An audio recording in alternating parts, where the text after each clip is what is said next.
ನಮಸ್ಕಾರ ಸ್ನೇಹಿತರೆ, ದರ್ಶನ್ ಕ್ಲಿಕೋಗ್ರಫಿಯ ಮತ್ತೊಂದು ವಿಡಿಯೋಗೆ ನಿಮ್ಮೆಲ್ಲರಿಗೂ ಸ್ವಾಗತ ಸುಸ್ವಾಗತ.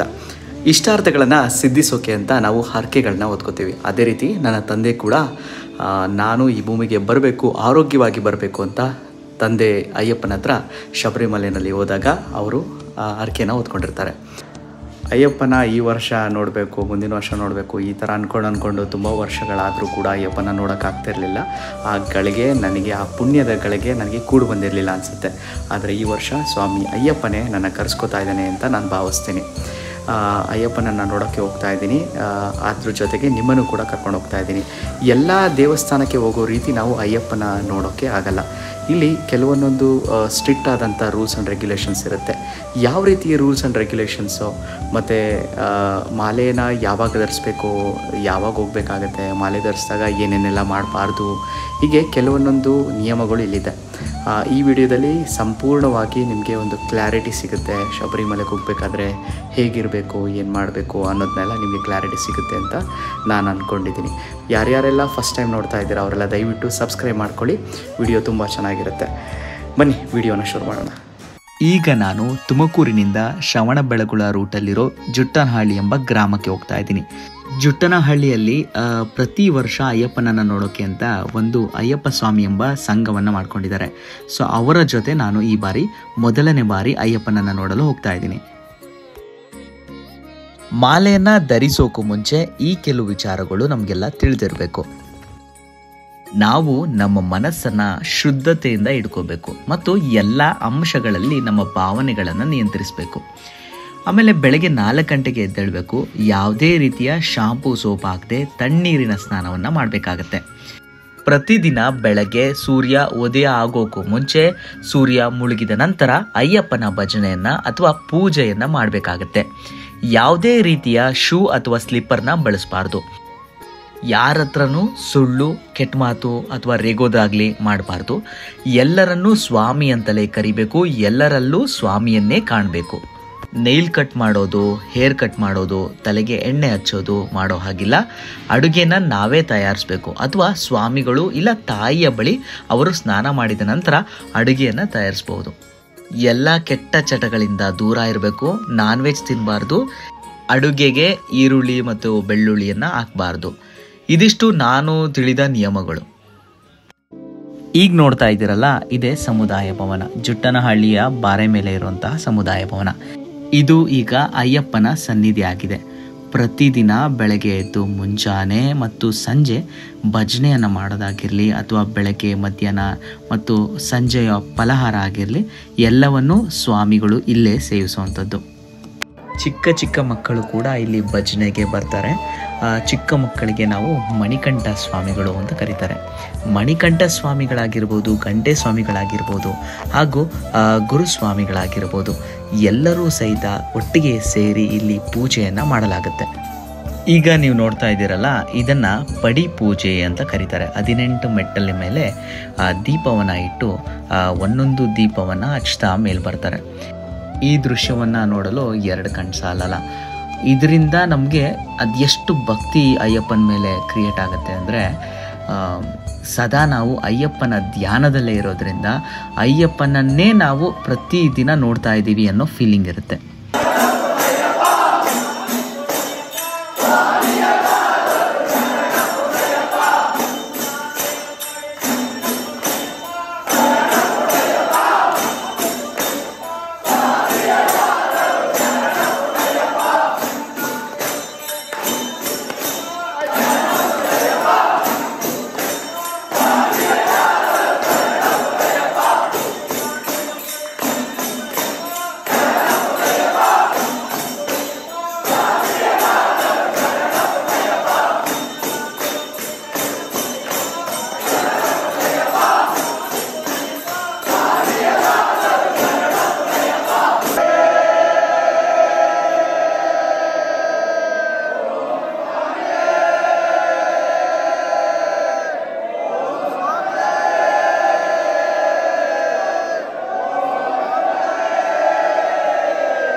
ಹೀಗೆ 5 ದಿನ ನಾನು ಎಲ್ಲರ ಜೊತೆ ಕೂಡಿ ಭಜನೆಯನ್ನು ಮಾಡ್ತಾ ದೇವರ ಧ್ಯಾನವನ್ನು ಮಾಡ್ತೀನಿ.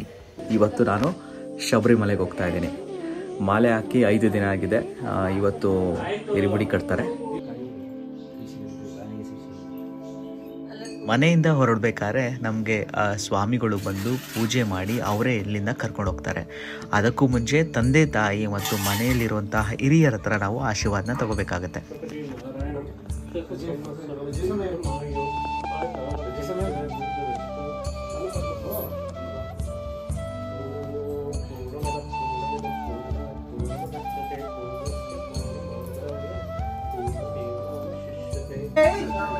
ಓಂ ಸ್ವಾಮಿಯೇ ಶರಣಮಯ್ಯಪ್ಪ. ಓಂ ಸ್ವಾಮಿಯೇ ಶರಣಮಯ್ಯಪ್ಪ. ಓಂ ಸ್ವಾಮಿಯೇ ಶರಣಮಯ್ಯಪ್ಪ. ಓಂ ಸ್ವಾಮಿಯೇ ಶರಣಮಯ್ಯಪ್ಪ. ಓಂ ಸ್ವಾಮಿಯೇ ಶರಣಮಯ್ಯಪ್ಪ. ಓಂ ಸ್ವಾಮಿಯೇ ಶರಣಮಯ್ಯಪ್ಪ. ಓಂ ಸ್ವಾಮಿಯೇ ಶರಣಮಯ್ಯಪ್ಪ. ಓಂ ಸ್ವಾಮಿಯೇ ಶರಣಮಯ್ಯಪ್ಪ. ಓಂ ಸ್ವಾಮಿಯೇ ಸ್ವಾಮಿಯೇ ಶರಣಮಯ್ಯಪ್ಪ. ಓಂ ಸ್ವಾಮಿಯೇ ಶರಣಮಯ್ಯಪ್ಪ. ಓಂ ಸ್ವಾಮಿಯೇ. ಹೀಗೆ ನಾನು ಮತ್ತು ನನ್ನ ತಮ್ಮ ಸ್ವಾಮಿ ಹಿರಿಯರ ಆಶೀರ್ವಾದವನ್ನು ಪಡೆದು ಮನೆಯಿಂದ ಹೊರಟ್ವಿ.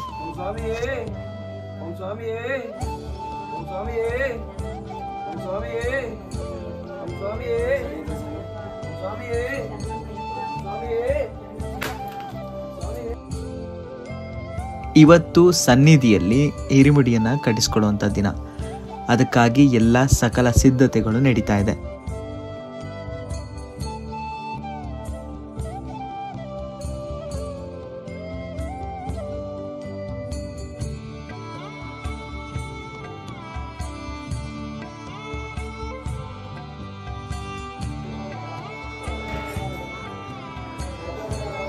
ಮಾನ್ಯ ಗುರುಸ್ವಾಮಿಗಳ ಕಡೆಯಿಂದ ನಾನು ಇರಿಮುಡಿಯನ್ನು ಕಟ್ಟಿಸ್ಕೊಳ್ತಾ ಇದ್ದೀನಿ.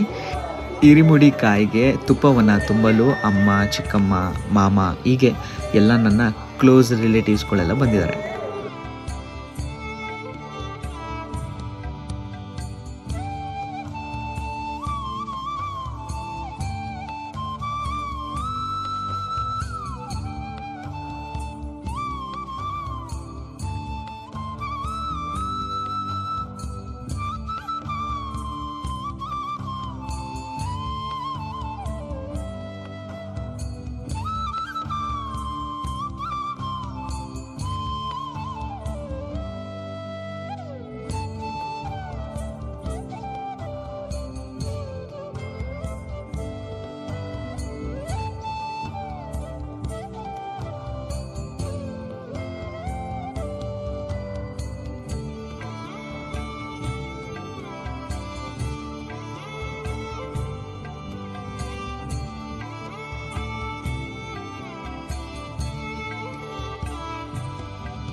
ಹೀಗೆ 50 ಸ್ವಾಮಿಗಳಿಗೆ ಇರಿಮುಡಿಯನ್ನು ಕಟ್ಟಾದ್ಮೇಲೆ ಮಾನ್ಯ ಗುರುಸ್ವಾಮಿಗಳಿಗೆ ಇಲ್ಲಿ ಪುಷ್ಪಾಂಜಲಿ ನಡೆಯುತ್ತೆ.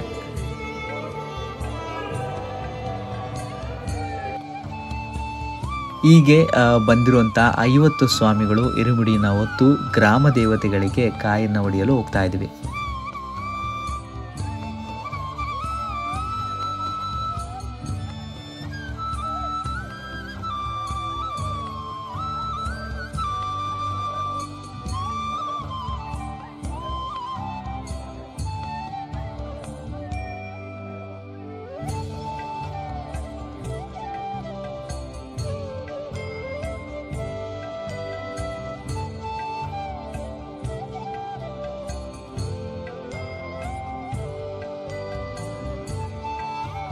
ನಾವು ಹೊರಡುವಾಗ ಇಡೀ ಗ್ರಾಮದ ಜನ ನಿಂತು ನಮಗೆ ಶುಭವನ್ನು ಹಾರೈಸಿ ನಮ್ಮನ್ನು ಬೀಳ್ಕೊಡ್ತಾರೆ.